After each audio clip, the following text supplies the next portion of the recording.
E aí, pessoal, a gente agora faz aquele manto que você pediu, eu acho que todos me acompanham.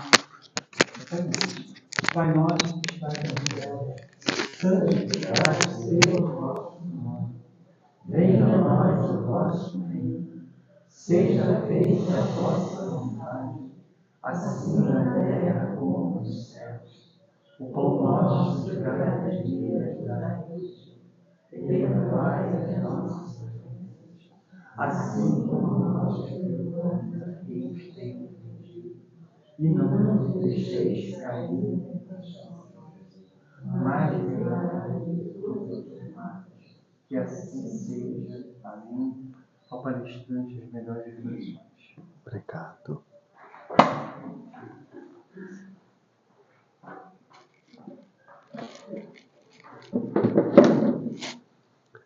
Boa noite, meus irmãos.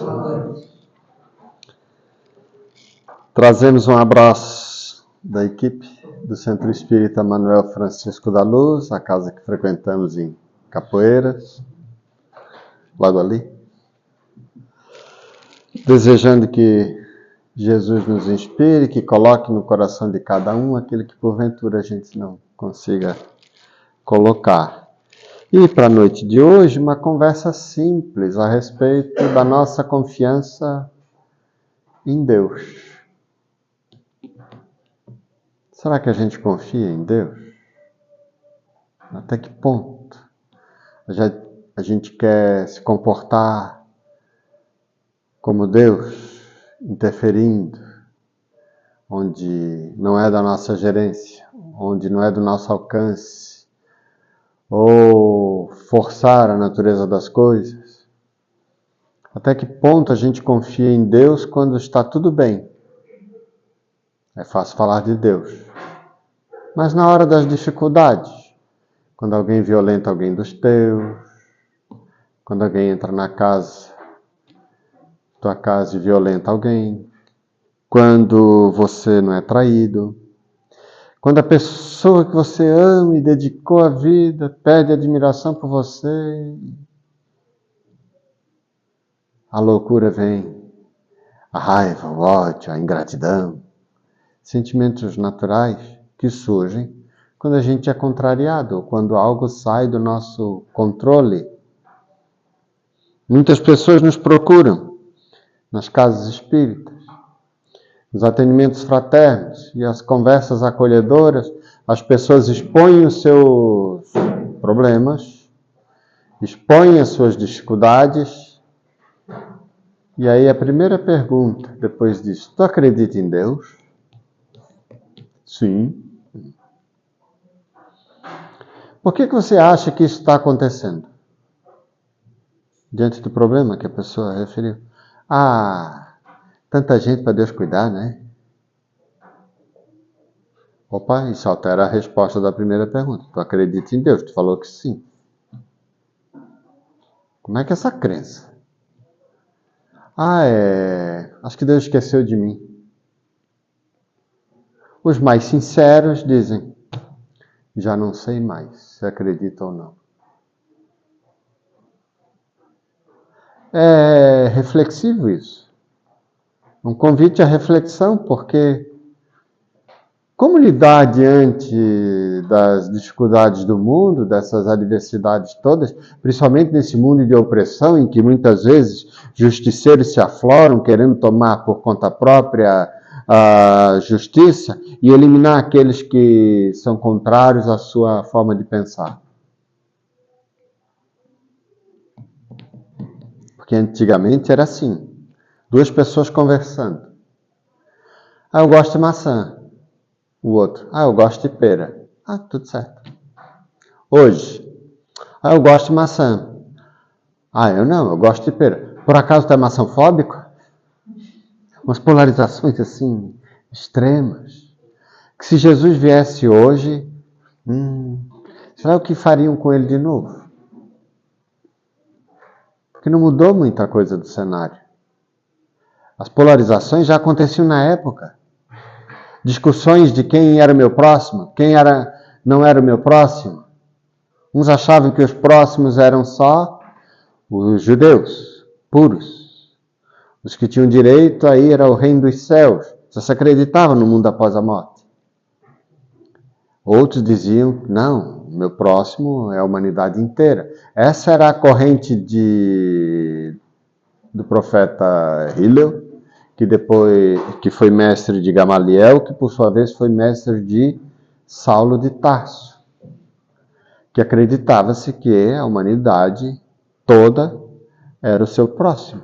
Mas tinha-se essa briga politiqueira para mostrar aí seus conflitos de interesse, mostrar as suas intenções diversas quando queriam manter as suas zonas de conforto, no poder, nos abusos de todo tipo, da fé.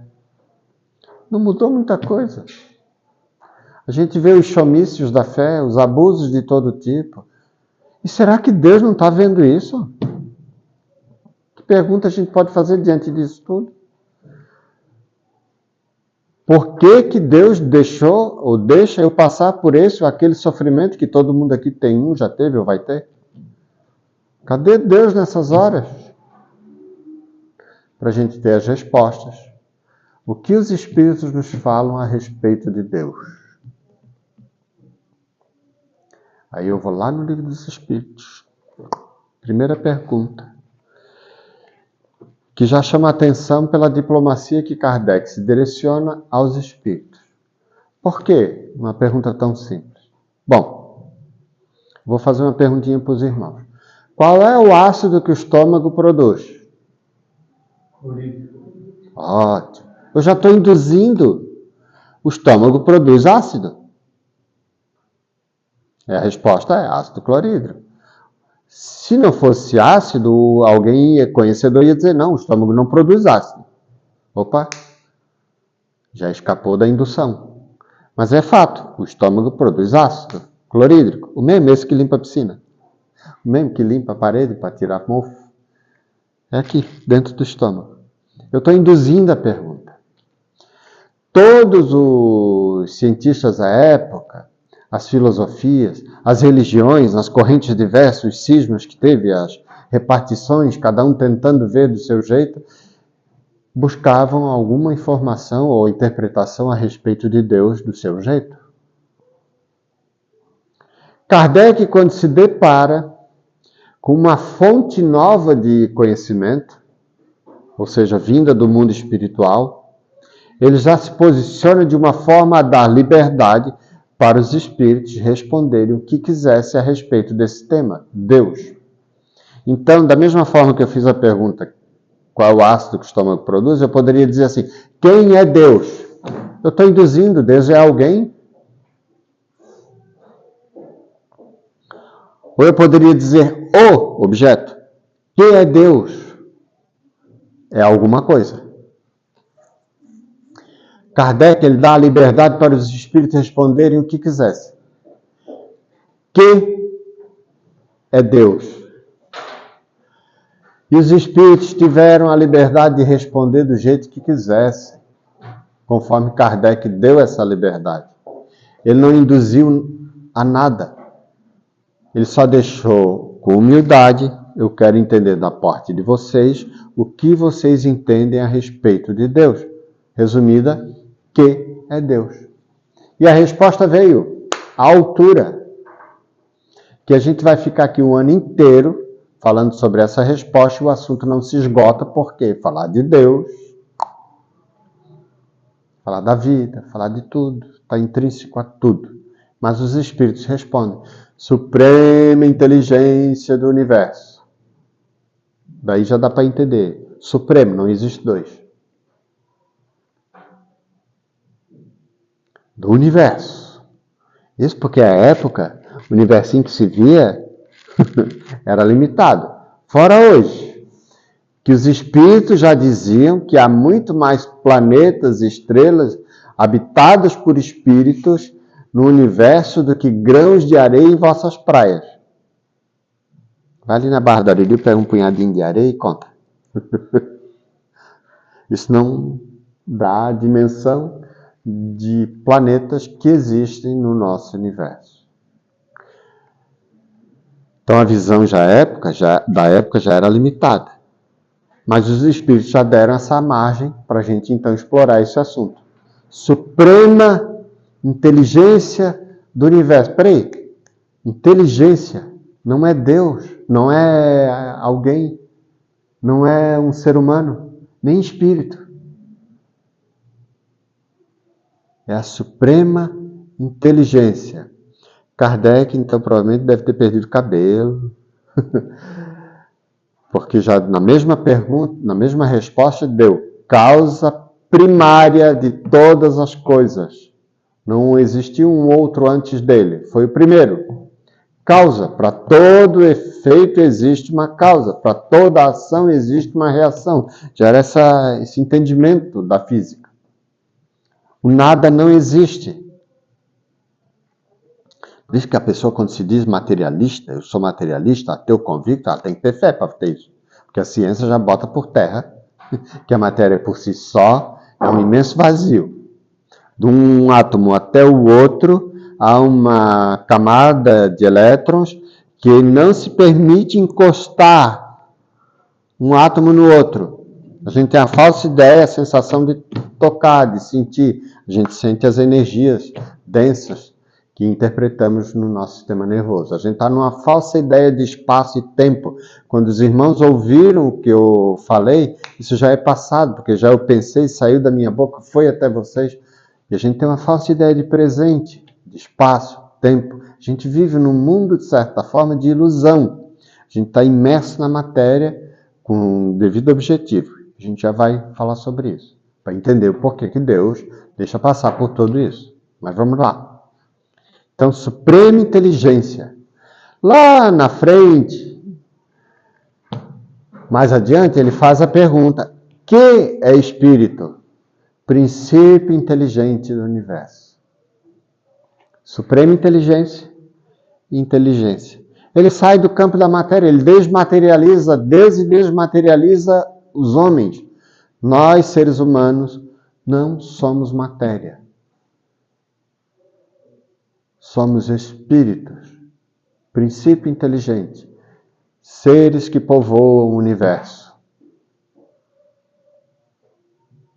Aí mais adiante, então ele vai fazendo outras perguntas e dá-se a entender que no universo existem três coisas, distintas umas das outras, mas em completa conexão. Deus, o Criador, os espíritos e a matéria, parte da criação. A matéria por si só não tem inteligência.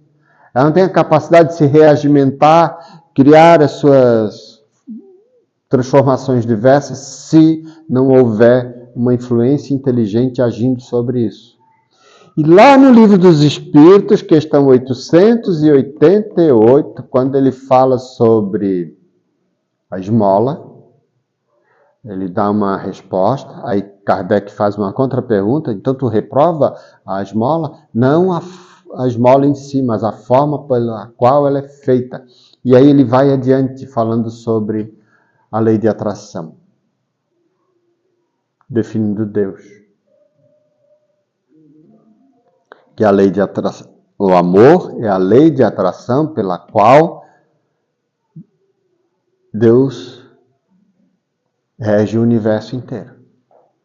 É a lei de atração que une os seres vivos, é a lei de atração que mantém a matéria da forma como ela é, que a gente entende por gravidade, as diversas formas da matéria. Tudo isso é o amor, manifestação direta do Criador. E a gente começa então a expandir a nossa concepção a respeito de Deus, porque desumanizando Deus, tirando Deus da condição de espírito sequer e colocando na condição de suprema inteligência, começa a criar uma reorganização nas nossas ideias, nos nossos pensamentos e a forma como ele interage com a gente, de forma única que nenhuma outra religião, que eu entenda, coloca dessa forma como os espíritos apresentaram. Então não existe seres já criados prontos como anjos, como é a teoria dos anjos da Igreja Católica. Serafins, querubins, em diversos graus de anjos, que já foram perfeitos para ajudar na construção, para ajudar na organização, nas leis divinas, seres com as suas asinhas já prontos, que não passaram sequer por uma dor de arcas caída, né? Uma joanete, um reumatismo, uma traição, um branco, claro, o azul, o vermelho, o ruim, o bom, o mal, o bem, a fartura, a escassez. Eles não passaram por isso na teoria. Os espíritos dizem que anjos dessa forma não existem. Se há anjos, são espíritos que passaram pelo que nós estamos passando e que nós também um dia estaremos na condição deles. Não há privilégio na natureza divina. Todos passaremos pelo processo do progresso, da evolução, sem exceção. Baseado numa alavanca chamada vontade. Todo mundo tem isso. Eu quero ir, quero ficar parado. Para a direita, para a esquerda, vou ajudar, vou atrapalhar, quero ser bom, quero ser mal, quero ser ruim, quero ser do bem. Enfim, todo mundo tem essa alavanca, que é o que faz a gente agir, se movimentar, progredir. Todos temos isso. No livro da Gênesis de Moisés, a primeira coisa que ele coloca foi essa alavanca, mas do Criador. E que na vontade de Deus, tudo se fez. O verbo se materializa. A matéria, a vida, o sopro divino. Tudo na vontade do Criador. Que a gente fez agora no início a repetição da oração dominical. Está ali, a vontade, o Pai Nosso. A vontade do Criador em primeiro lugar, depois a nossa. A gente se submete à vontade do Criador. Não existem orixás, com todo respeito às religiões. Orixás são seres da divindade afrodescendentes, como o panteão grego. Há um panteão afrodescendente da interpretação do fogo, das águas, da chuva, do mar, do ar, da terra, da justiça. Todos esses que se manifestam nos terreiros também são espíritos, de uma forma ou de outra, têm as suas características, muito respeitáveis, que se apresentam daquele jeito, na forma de fazer-se entendidos pelas pessoas que ainda compreendem daquele jeito. E é lindo todo o processo. Não existem demônios, potestades que sejam capazes de te apartar de Deus, gente. Vamos supor, um homem, pai, tem uma criança. Aí vem um ladrão. O ladrão atinge a criança. Quais são as possibilidades? Ou o pai é fraco, não consegue lidar com o ladrão. Ou o pai não gosta da criança. Ou o pai tem parceria com o ladrão. Não existe isso na divindade, no Criador. Deus é soberanamente justo e bom. Está lá na questão 13. Eterno, único, imutável, imaterial. São os atributos que Kardec tentou organizar, já que eu não consigo sentir e entender Deus por causa de eu não ter sentidos os mais apurados para isso, eu posso entender com esses atributos, soberanamente justo e bom, único, eterno, imutável, imaterial. Qual é a aplicação disso tudo? A aplicabilidade disso tudo na nossa vida? Deus não está distraído, gente. Tudo que acontece em nossas vidas, por mais que a gente entenda como desgraças, está sob as vistas do Criador. Ah, sério? Ele viu a criança lá sendo estuprada e deixou? Deixou. Opa, que Deus é esse? Isso é coisa do capiroto? Isso é coisa da maldade humana? A gente começa, então, a tentar entender o porquê que essas coisas acontecem para organizar as nossas ideias, porque a gente não aceita a possibilidade de uma criança ser violentada assim injustamente. Ou quando você é a própria vítima, que a revolta bate. Deus está vendo. Nessa informação que os espíritos nos dão, A aplicabilidade desses princípios dá a entender que o tempo todo Deus está interagindo contigo. Mas qual o objetivo então, criatura, de eu estar passando por essas dificuldades todas? A revolta bate. O desafio é a gente sair da narrativa da vítima. Para a gente sair da narrativa da vítima, eu tenho que entender de onde eu vim, por que eu estou passando por aqui, para onde eu vou. No Evangelho segundo o Espiritismo, coloca-se a lei de amor, capítulo 11, que eu deixo a indicação para os irmãos. Que a primeira mensagem que foi revelada ao mundo foi por Moisés a respeito de um Deus único, um Pai. Depois Jesus veio trazer a mensagem, o amor, a segunda revelação. E os Espíritos vêm trazendo a mesma revelação de uma ótica diferente, que é a reencarnação. Se eu entender que eu fui criado por Deus, no momento que a minha mãe conheceu meu pai, teve um encontro, aí os dois ali fizeram um caso de amor, e dali houve a concepção, a criança então é formada a partir dali, e eu vou ser eterno, opa, começa a dar problema aí. O que vai acontecer depois que eu morrer? Eu vou descansar, porque Deus vai vir no arrebatamento, fazer o juízo final. Sabe quantas pessoas, nessa visão de uma vida única, já povoaram a Terra? 117 bilhões de pessoas já viveram na Terra. Pegar tudo, desde a história há 200, 100 mil anos para cá, quando apareceu o Homo sapiens sapiens. Sabe que aquela criaturinha, desde o tempo, está dormindo ainda esperando Deus chegar para fazer o julgamento? Ah, mas a matemática não fecha, gente. Que conta é essa? Então vamos pensar o seguinte. Aqui, nesse bairro, passa 20? Não, passa 20 aqui? Passa 20. Quantas escolas tem aqui no Passa 20? 2, 3? Quantas pessoas cabem nessas escolas? Vamos chutar aí, 5 mil pessoas. 5 mil alunos.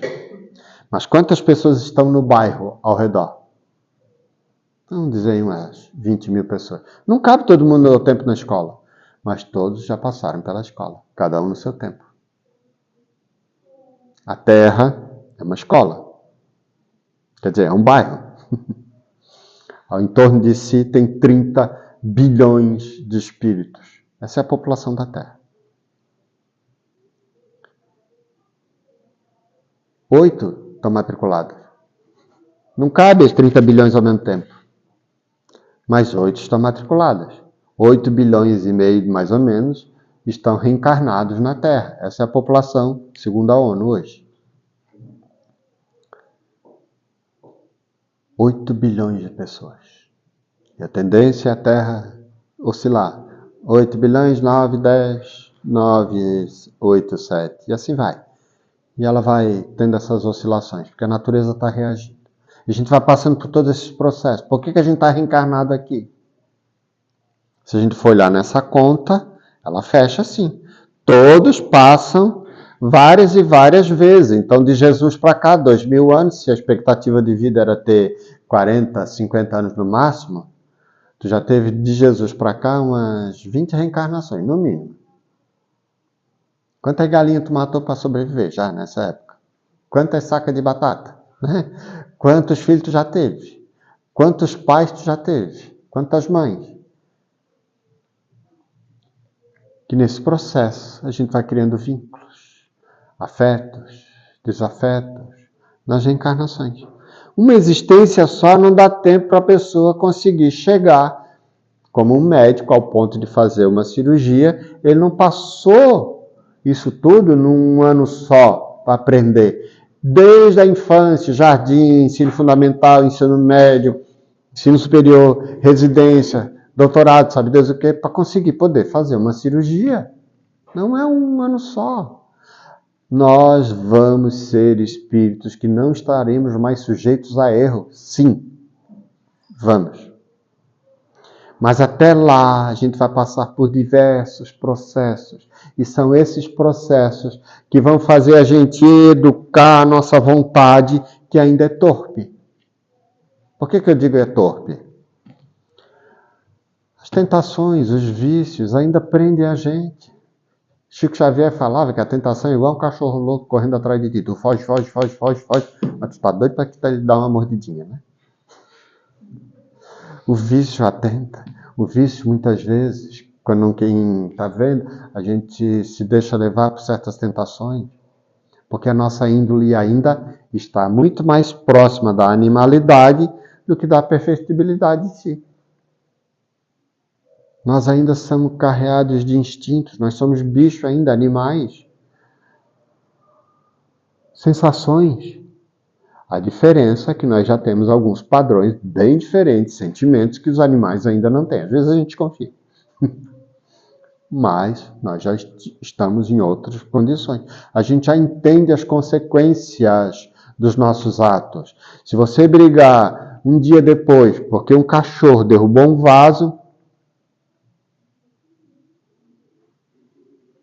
ele não vai entender. Mas se tu pegar na hora, talvez ele entenda. Não adianta brigar no outro dia. Ele vai entender sim. Não meça a mente do cachorro com a tua. Não tem parâmetros. A gente tem que pensar como é que o cachorro se comporta para poder adestrá-lo daquele jeito. A terra, a vida, a matéria está adestrando a gente, de certa forma, para fazer os nossos instintos começarem a virar sensações, sensações virarem sentimentos, e os sentimentos mais puros que vão nos tornar espíritos perfeitos. Até lá, a gente vai passar pelo escuro, como eu falei, pelo branco, pelo claro, pela luz, pela ausência, pelo bom, pelo ruim, pelo mal, pelo bem. Por todas as vicissitudes. No entanto, quando a gente então reencarna, antes disso, a gente passa a ter participação, quando sai da condição animal, participação das condições que vamos enfrentar na reencarnação. Se não fosse este corpo que eu recebi, desprovido de cabelo, eu ia receber outro, exatamente igual. Estou vendo o alinhamento dos planetas aqui. Eu ia receber outro exatamente igual, porque foi esse que eu precisei. Se não fosse teu pai, a tua mãe, Deus te daria outros dois exatamente iguais, porque foram esses que você precisou. Eu não tive participação do pai. E não teria. Você pediu para reencarnar. Meu filho, o menu que tu tem agora, a condição, a melhor forma é vir só com vínculo com a mãe. Deixa eu vir, Senhor. Aí depois você revolta porque não teve pai. A gente esquece. Por que a gente esquece? Tá aí mais um objetivo da justiça divina. Já pensou o teu filho? Mãe, lembra quando tu me matou na outra encarnação? Lembro, meu filho. E por que tu acha que eu fiz isso? Aquele veneno que tu botou no meu copo para eu tomar? Porque tu queria roubar as coisas da herança do teu vô? Tipo assim. Graças a Deus a gente esquece. Tá ali no colo com a criança. Que filhinho querido da mamãe. Querida, é porque tu me matou na outra vida. A gente esquece, meus irmãos, por bênção divina. Quando a gente esquece, a gente passa no momento da fecundação, se materializando, se unindo célula a célula, formando cada órgão, formando o ser, vivenciando em 9 meses o que a gente passou em todo o processo da evolução biológica na Terra. Desde os 3 bilhões de anos em que começou a surgir a vida na Terra. A gente passa na gestação, a gente revive todo o processo de novo. E aquilo dá um reset. Tipo, meio que apaga, deixa entorpor tudo que você viveu no passado. De propósito. Para que você então comece do zero. Porque se você sabe que aquela pessoa que está batendo a tua porta, morador de rua, situação de rua, tem um prato para me dar, e de repente você vai olhar para a pessoa, sente uma afinidade indescritível pelaquela pessoa, e você vai no sentimento primeiro que surge de compaixão e é dar alguma coisa para a pessoa vai embora. Quem disse que aquela pessoa talvez não tenha sido um amigo, um parceiro, teu filho, tua mãe, tua esposa, teu esposo, em vidas passadas? Os sentimentos, eles continuam latentes. Eles não se apagam. Mas por que é do zero? Por que eu esqueci quem é aquela criatura que está ali que eu só senti uma afinidade? Porque se eu soubesse que era minha mãe, não teria mais do que obrigação de acolher. Vem, mãe. Eu não ia fazer isso, com certeza. Eu faria com a minha mãe. Ela não vendeu leite quando eu nasci. Quantas noites em claro para eu poder ter chegado onde estou hoje. Aí a gente vê, né? Uma mãe pode com 10 filhos não pode com a mãe. Ditado que eu aprendi no convívio com os velhinhos, no lar dos velhinhos de Zuma, em Campinas. Uma mãe com 14 filhos. Nenhum vinha visitar. Caramba, por que isso tudo, né? Mas se eu soubesse que era minha mãe, eu ia ter mais do que obrigação. Mas a natureza, a justiça divina, te dá oportunidades de começar a acionar os teus sentimentos, a tua intuição. Se tu dá ouvido para aquele sentimento que veio ali naquela hora, depois as respostas vão vir quando tu desencarnar. Talvez é aquela mãe de vidas passadas que está ali em situação de rua que vai te receber quando desencarnar. É a mesma pessoa. Agora vamos imaginar o contrário. Sai daqui que não tem dinheiro para ti, vagabundo. Sai, coisa do tipo, começa a ofender e humilhar e coisa do tipo. A mesma pessoa vai vir. Desculpa. Eu não sabia que era a senhora. Esse padrão de comportamento está descrito pelo bom samaritano. Na parábola que Jesus citou, quando ele disse que o samaritano, quando viu a pessoa caída, foi tomado de compaixão. É o primeiro sentimento que vem, piedade. A gente sofre porque a gente não ouve a nossa intuição. Mesmo, preciso saber o que eu fiz, quem fui em vidas passadas. Não, meus irmãos, às vezes é só fator de humilhação. Porque se eu progrido cada dia, ontem eu estava pior do que hoje, amanhã estarei melhor do que hoje. Para que eu lembrar dos erros que eu fiz? Quantas pessoas foram violentadas pela minha má vontade, pela minha má intenção? Quantas pessoas devem ter sido abandonadas? Quantas pessoas exploradas? Quantos erros eu cometi comigo mesmo, de lesão de todos os tipos? Todos nós passamos por isso. Será? Sim, meus irmãos.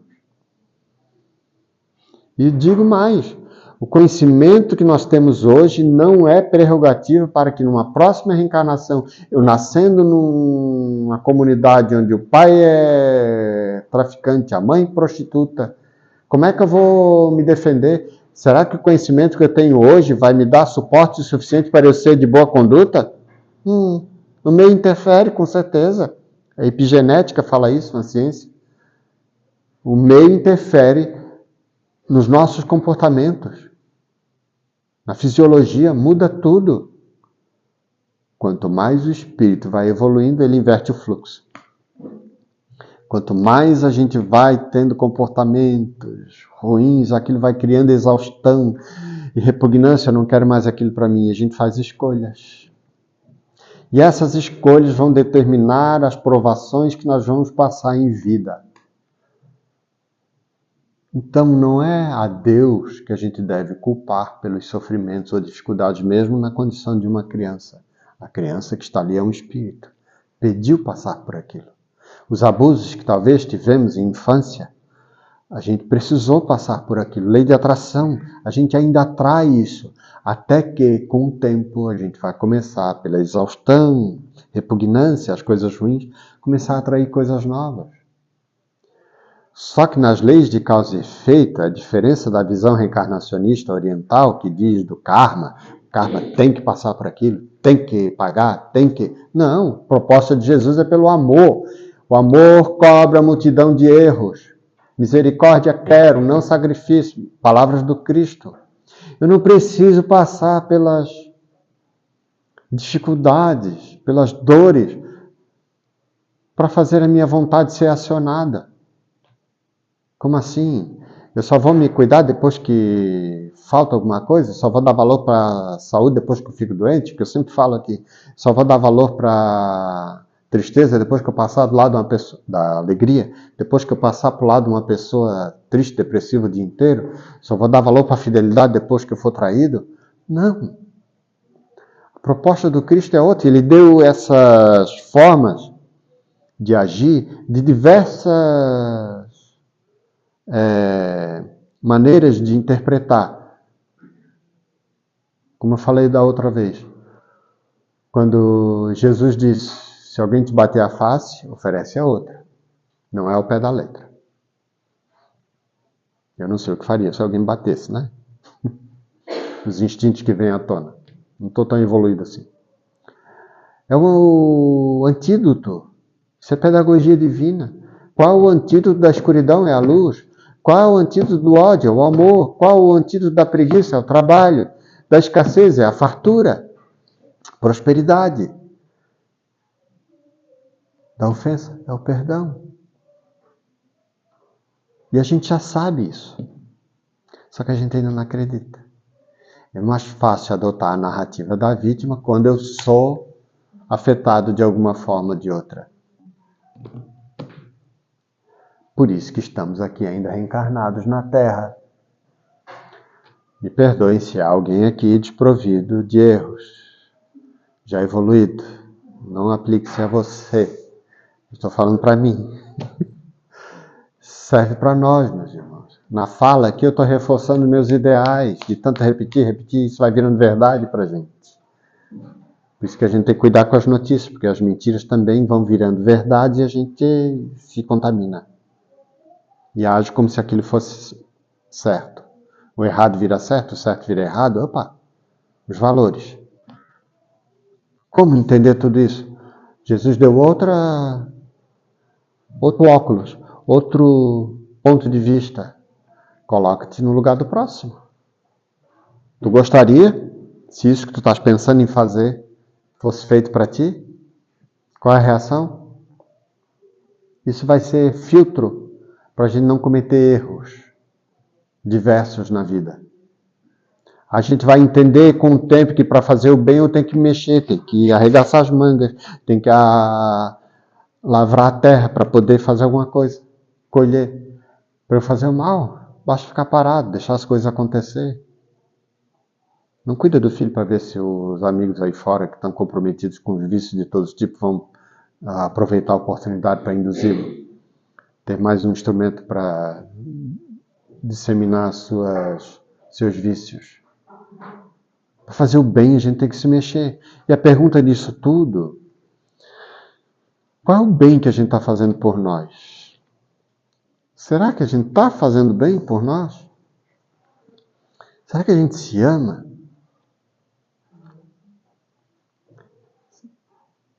Será que a gente só vai reagir quando tomar um remédio se bater uma dor?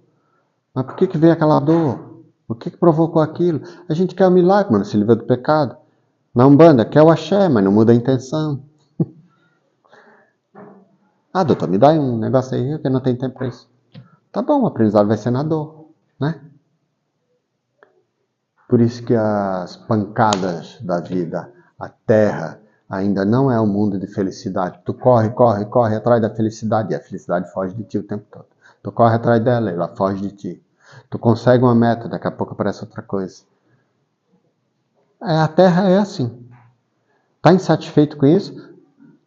Meritocracia, vamos fazer por merecer. Não tem outra. Não existe barganha na providência divina. Jeitinho. A porta é estreita. Muitas pessoas tentam converter a gente por força das coisas, né? Você, meu irmão, não está lá em Mateus que a porta do reino dos céus é estreita? Entrai pela porta estreita, porque larga é a porta da perdição. O que ele quer dizer com isso? Só entra um de cada vez, não adianta me levar junto. Cuida de ti, dá atenção para ti.